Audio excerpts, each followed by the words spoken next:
Muli namang iginiit ng Senado na hindi papayag na magkaroon ng pag-amyenda sa political provisions ng konstitusyon.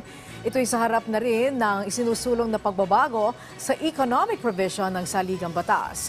Ayon kay Senate President Juan Miguel Zubiri, handa siyang magbitiw bilang leader ng mataas na kapulungan kung maisisingit ang amendment sa political provision. Tiniyak din ni Senador Jinggoy Estrada na hindi sila papayag na mawalan ng check and balance at kung magkaroon ng magkasamang botohan ang dalawang kapulungan.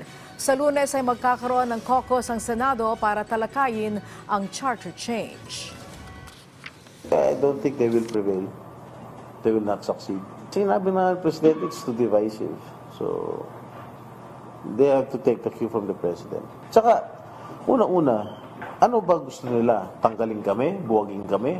Hindi naman kami papayag dahil mawawala na check and balance itong gobyerno ito.